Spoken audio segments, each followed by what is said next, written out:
দেখেন আমাদের ছোট্ট একটু দুইটা পুঁই শাক গাছ লাগানো হয়েছিল, সেখান থেকে এরকম শাক হয়েছে। আমরা আরো 3-4 বার উঠায় উঠায় খাইছি, চপ বানিয়ে খাইছি।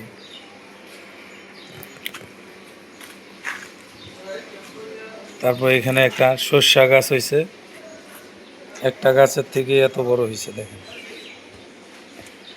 অনেক সরষা ধরছে, অনেক ফল আসছে দেখেন। তারপর এইখান দিয়া দেখেন একটা করলা গাছ, করলা হয়েছে মানে যে কালকে বৃষ্টি হওয়ার কারণে আবার 2-4টা পইরা গেছে করলার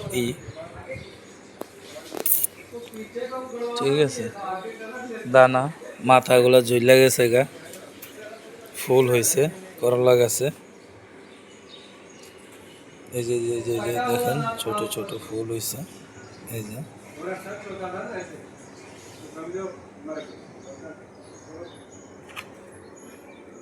সবচেয়ে সুন্দর হয়েছিল আপনার পুঁই শাকটা, আর হইলো এই যে সরিষা গাছটা।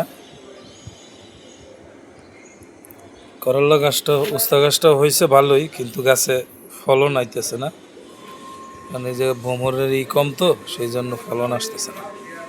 এই যে টপে লাগানো হয়েছে গাছ, টপে।